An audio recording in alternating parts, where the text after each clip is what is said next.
Bismillahirrahmanirrahim. Assalamualaikum warahmatullahi wabarakatuh.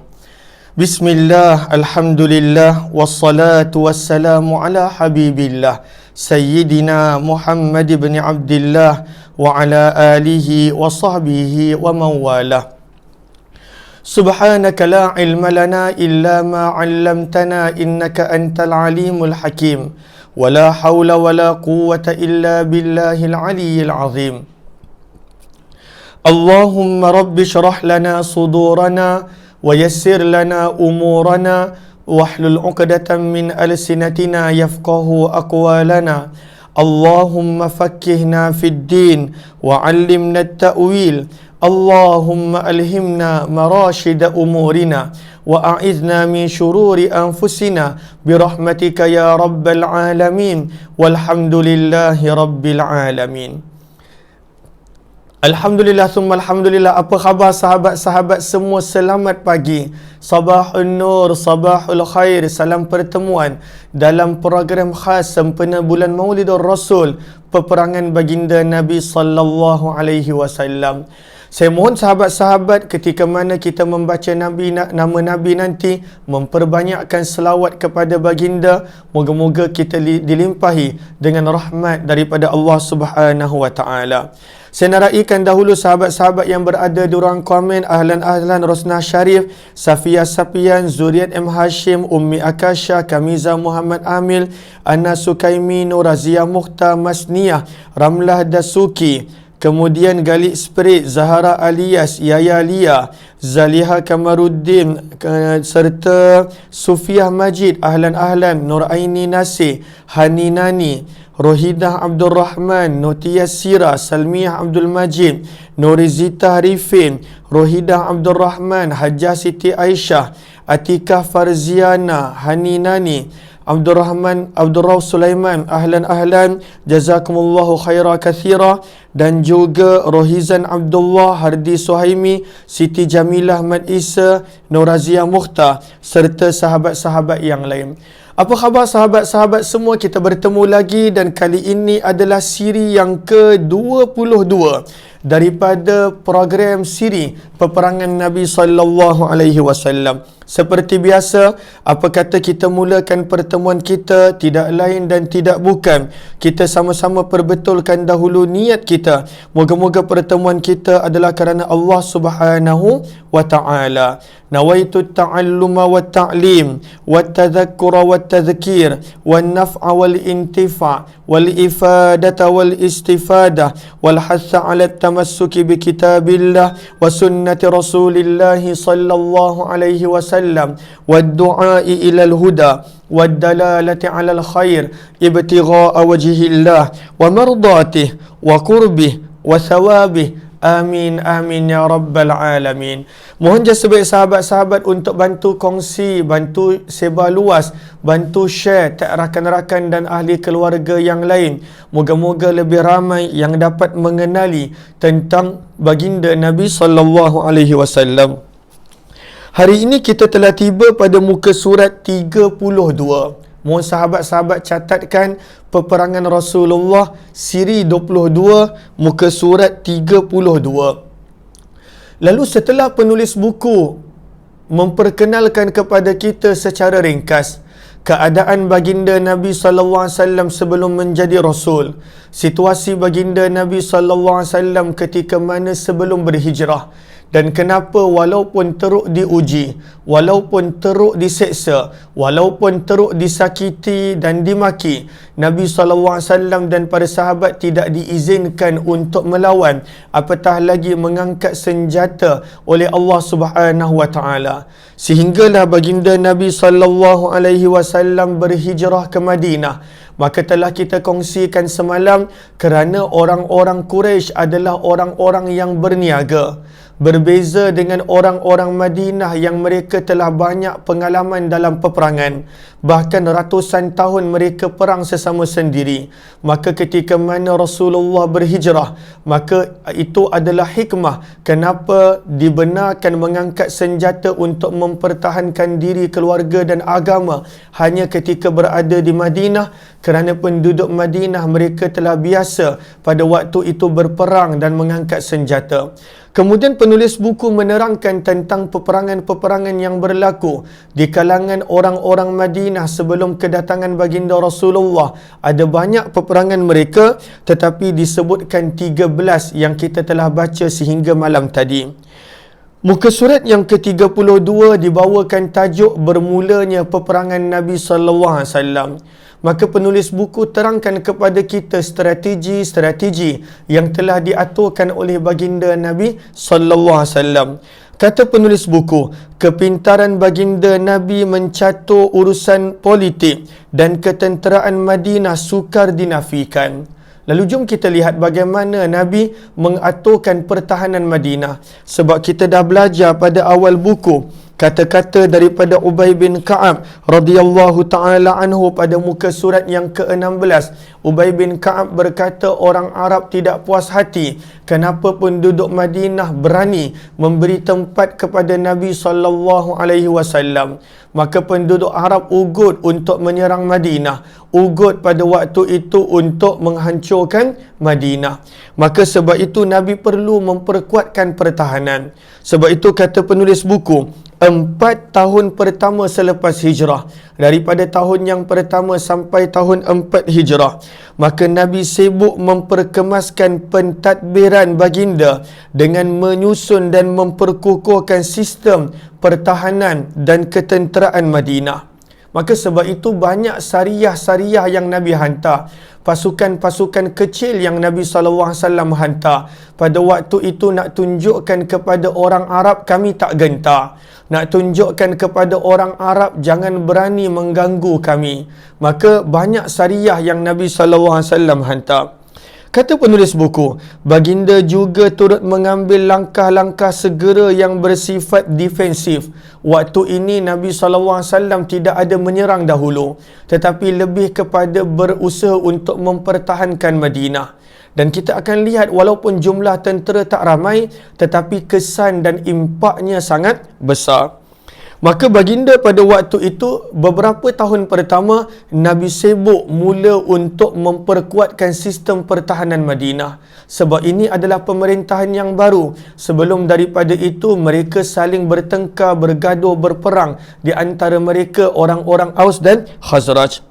Maka kenapa Nabi nak mempertahankan Madinah? Kita dah baca pada muka surat yang ke-16.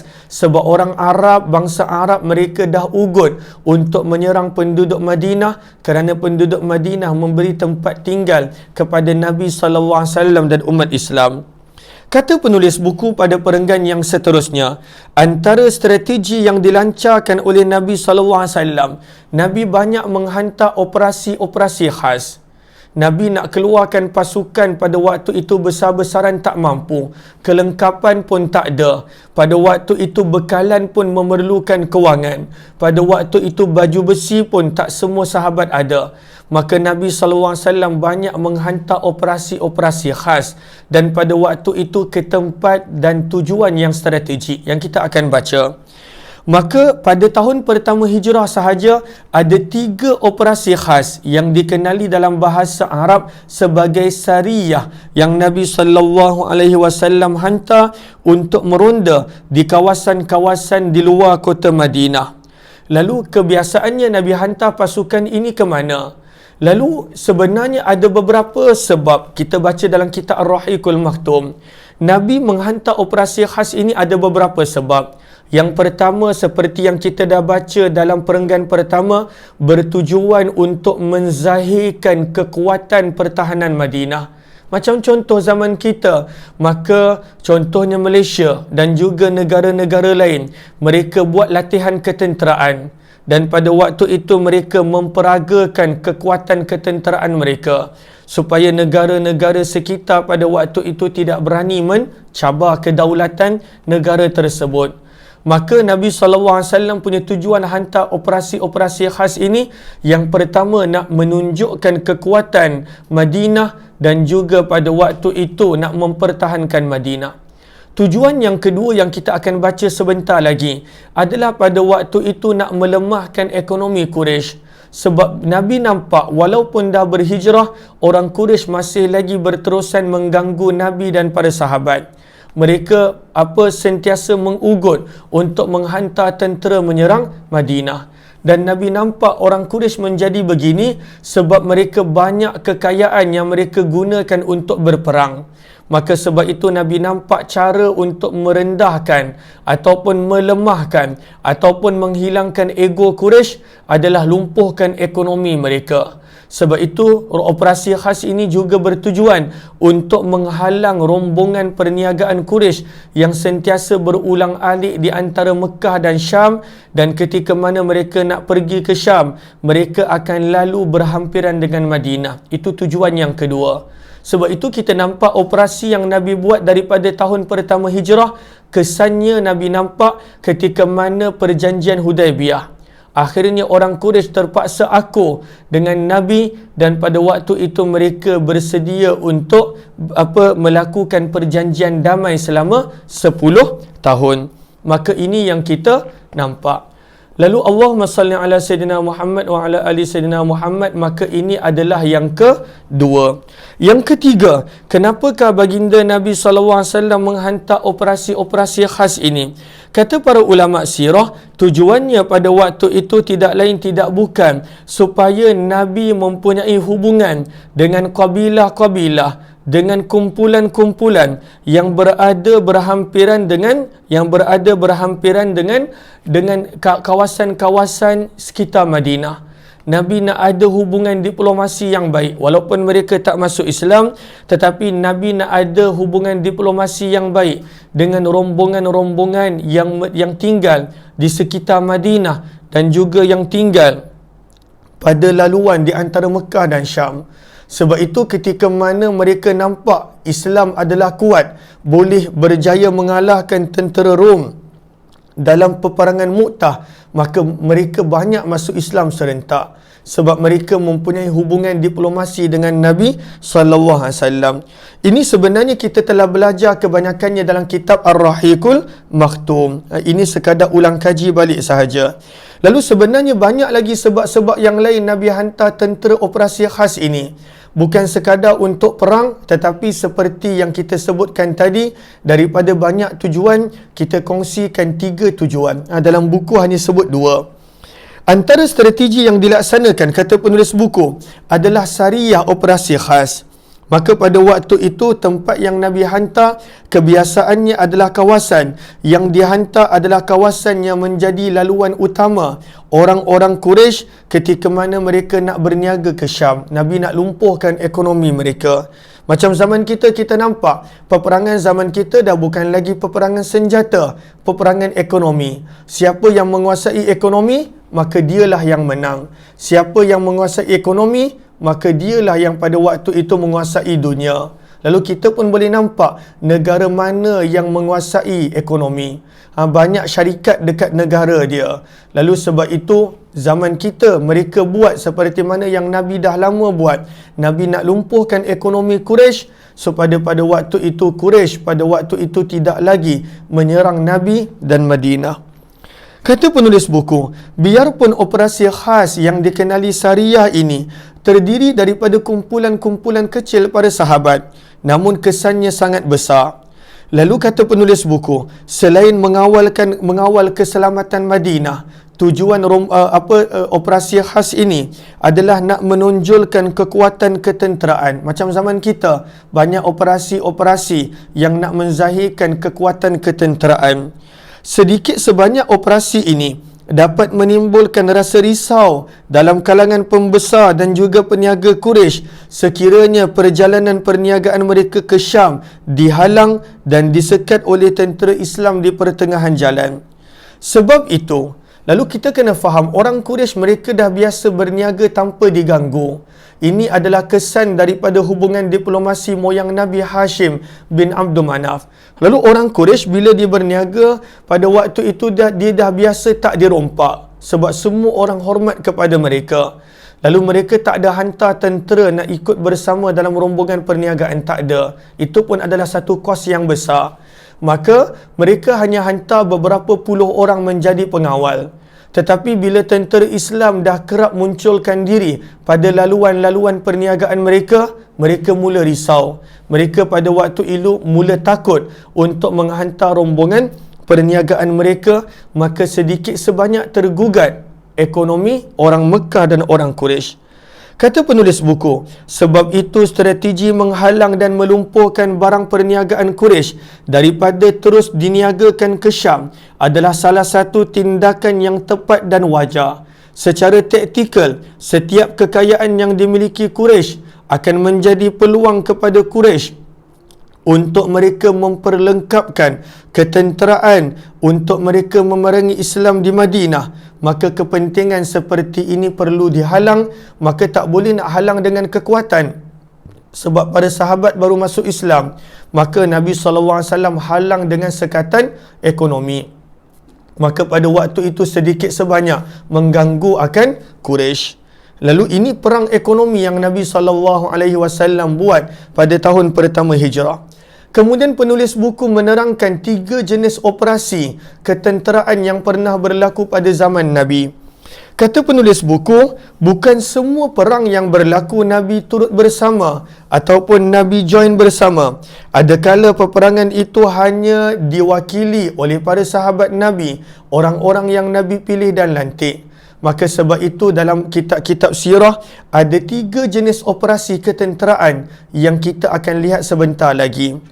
Yang pertama dikenali sebagai ghazwah. Ghain, zai, waw dengan ta marbutah.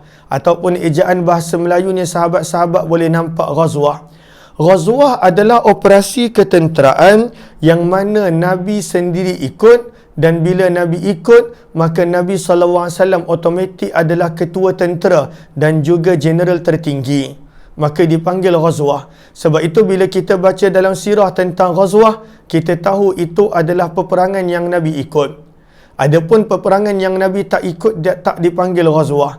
Sebab itu Badar dipanggil ghazwah, Uhud dipanggil ghazwah, Khaybar dipanggil ghazwah, Ahzab dipanggil ghazwah, Tabuk dipanggil ghazwah. Tetapi Mu'tah sepatutnya tak dipanggil ghazwah, kerana dalam peperangan Mu'tah Nabi tidak bersama. Dan ada juga yang dikenali sebagai Sariyah. Apakah Sariyah? Sariyah adalah operasi ketenteraan ataupun operasi khas yang mana Nabi tak bersama, Nabi tak ikut. Namun pada waktu itu Nabi akan melantik salah seorang daripada kalangan sahabat baginda Nabi SAW untuk menjadi ketua dalam operasi khas ini, dalam operasi ketenteraan ini. Kebiasaannya Sariyah ini dihantar bertujuan untuk meninjau secara terperinci kekuatan musuh, jumlah peralatan musuh, senjata yang digunakan oleh musuh dan kawasan yang bakal dijadikan kubu oleh musuh. Ini tugas-tugas Sariyah selain daripada 3 tugas yang kita telah sebutkan sebentar tadi. Kemudian ada pula yang dikenali sebagai Ba'ath. Ba'ath, Ba'aintha. Ba'ath adalah satu delegasi ataupun utusan walaupun seorang yang dihantar oleh Nabi untuk melaksanakan sesuatu tugasan. Sama ada mengajar, dipanggil Ba'ath, ataupun menghantar surat, dipanggil Ba'ath. Maka inilah ketiga-tiga istilah yang biasa kita nampak dalam catatan kitab sirah bahasa Arab yang digunakan oleh ulama sirah. Lalu pada muka surat 33, penulis buku membawakan 3 operasi khas yang berlaku hanya pada tahun pertama Hijrah. Lalu, kebenaran untuk mempertahankan diri dengan mengangkat senjata berlaku pada bulan Sya'ban tahun pertama Hijrah. Maka pada bulan Ramadan, Nabi telah hantar satu operasi yang telah diketuai oleh pakcik Nabi Hamzah bin Abdul Muttalib. Maka kata penulis buku, pada tahun yang pertama, Sariyah yang pertama adalah operasi Hamzah bin Abdul Muttalib dihantar ke tempat yang bernama Al-Ish, sebuah tempat yang berada di persisiran pantai Laut Merah. Berapakah jumlah operasi ketenteraan ini? Tak ramai, hanya 30 orang. Siapakah ketua dan juga jeneral mereka? Hamzah bin Abdul Muttalib.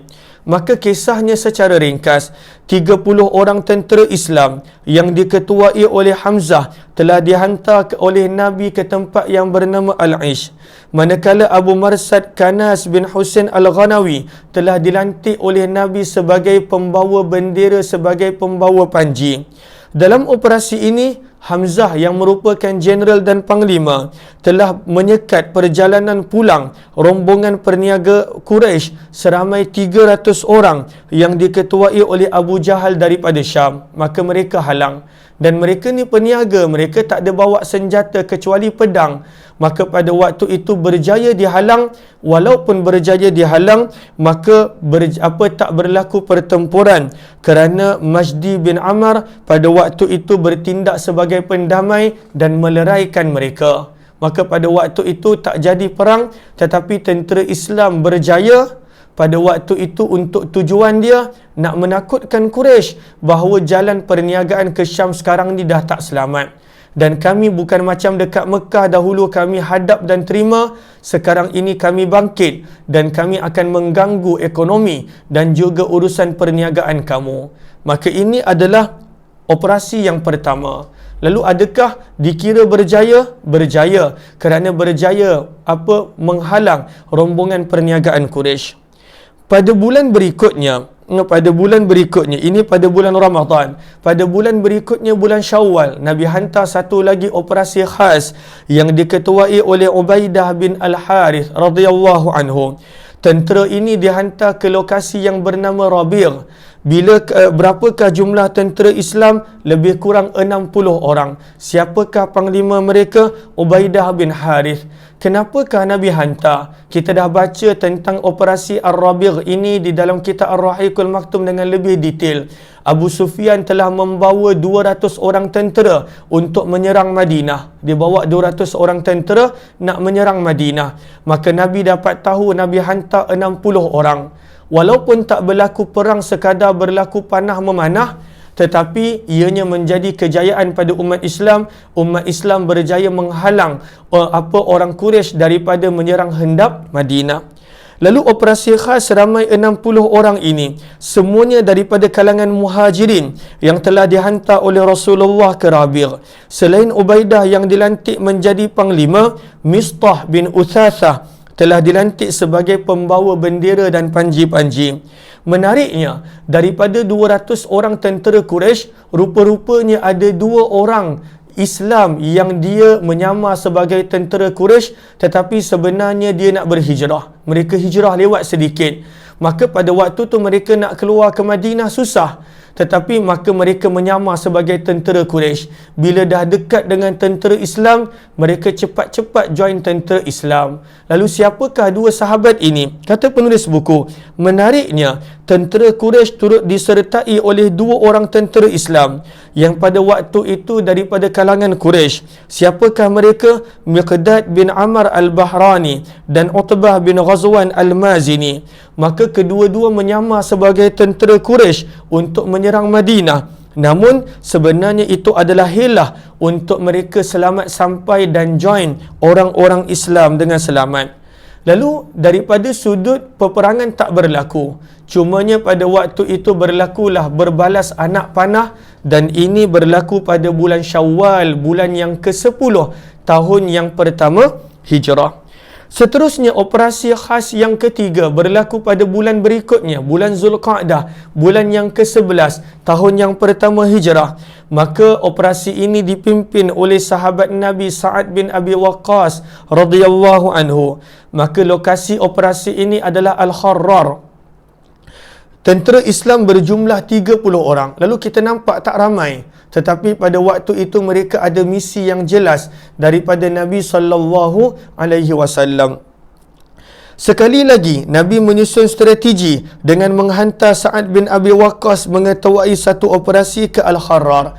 Manakala salah seorang tentera Quraisy yang menyamar sebagai tentera Quraisy pada operasi sebelum ini, Nabi lantik dia sebagai pembawa bendera, itulah Miqdad bin Amr al-Bahrani. Maka dia sebagai pembawa bendera. Operasi tentera ini tak ramai, sekitar 30 orang. Lalu sebenarnya 30 orang. Lalu di situ kena betulkan. Maka perjalanan ke Al-Kharrar ini pada waktu itu walaupun jauh, tetapi Nabi tak benar menaiki kenderaan ataupun tunggangan sebab nak menjadikan perjalanan mereka tak disedari. Sebab itu kata penulis buku, biarpun perjalanan kumpulan ini ke Al-Kharrar mengambil masa 5 hari, tetapi Nabi mengguna strategi berbeza, iaitu mereka tak bawa kenderaan, mereka berjalan kaki. Dan mereka hanya berjalan kaki pada waktu malam. Siang mereka bersembunyi, mereka berehat. Lalu ini taktik gerila yang Nabi SAW buat, hanya bergerak pada waktu malam. Tetapi ketika mana sampai ke Al-Kharrar, tujuannya untuk menyekat rombongan perniagaan Quraisy, maka pada waktu itu tidak berjaya. Orang Quraisy mereka sedar dan mereka bergerak lebih laju, maka mereka selamat daripada bertembung dengan operasi khas yang dipimpin oleh Sa'ad bin Abi Waqqas radhiyallahu ta'ala anhu. Seterusnya penulis buku pada muka surat 34 menerangkan kepada kita tentang pembinaan Masjid Quba dan juga Masjid Jumaah.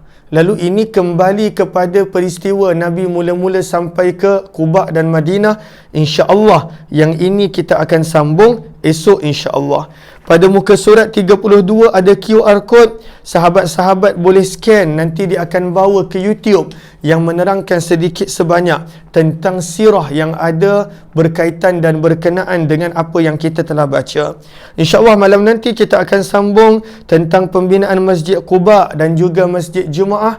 Mudah-mudahan bermanfaat insyaAllah. Kepada sahabat-sahabat yang ingin untuk membuat pembelian kitab peperangan Rasulullah, boleh sahaja tekan link yang berada di ruang komen, ataupun ingin pada waktu itu untuk menghadiahkan kepada ahli keluarga dan teman, boleh tekan link yang berada di ruang komen. Kita jumpa jam 6 petang nanti dalam program Hamba Ilahi pembacaan kitab Al-Adhkar Imam Nawawi insyaAllah. Wabillahi taufiq wal hidayah. Assalamualaikum warahmatullahi wabarakatuh. Terima kasih semua. Jumpa lagi insyaAllah.